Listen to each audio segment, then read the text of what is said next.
It's Celeb Beat, where pop culture craze. It's Celeb Showdown starting off. The tension between J. Prince and 50 Cent had been simmering for months, but on that particular evening in Houston, it almost erupted into something far more dangerous. It started as words, sharp, pointed, and charged with the kind of weight only men of power could wield.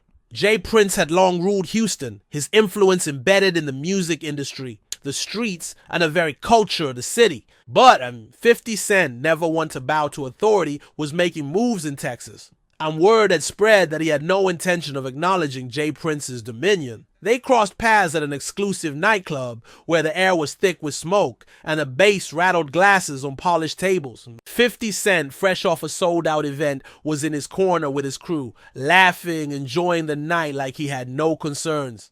J. Prince, ever the quiet storm, watched him from a distance, leaning against the bar with eyes that spoke volumes. Then the words started. A murmur turned into a challenge. A challenge turned into something dangerously close to a fight.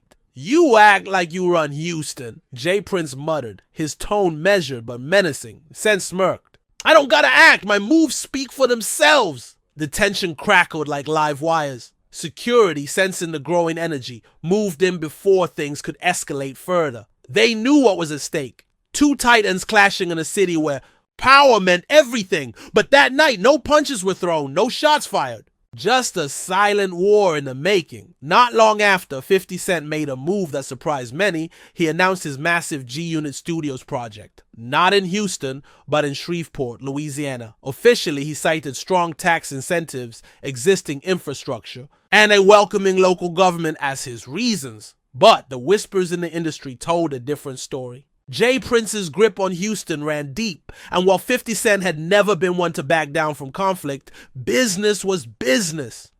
He wasn't just making movies, he was building an empire, and he'd do it somewhere that wouldn't complicate things. Was it a strategic sidestep to avoid unnecessary conflict? Or a clear signal that 50 Cent wasn't interested in playing by the rules of Houston's hierarchy? Whatever the case, the move had everyone talking. Prince didn't say much publicly about the decision. He never needed to. His silence said, enough. But for those paying attention, the battle wasn't over. It had just shifted to a different kind of war. A war of influence, of business, of legacy. And in that war, the next move was anyone's guess. It's Celeb Beat, where pop culture craze. It's Celeb Showdown starting off.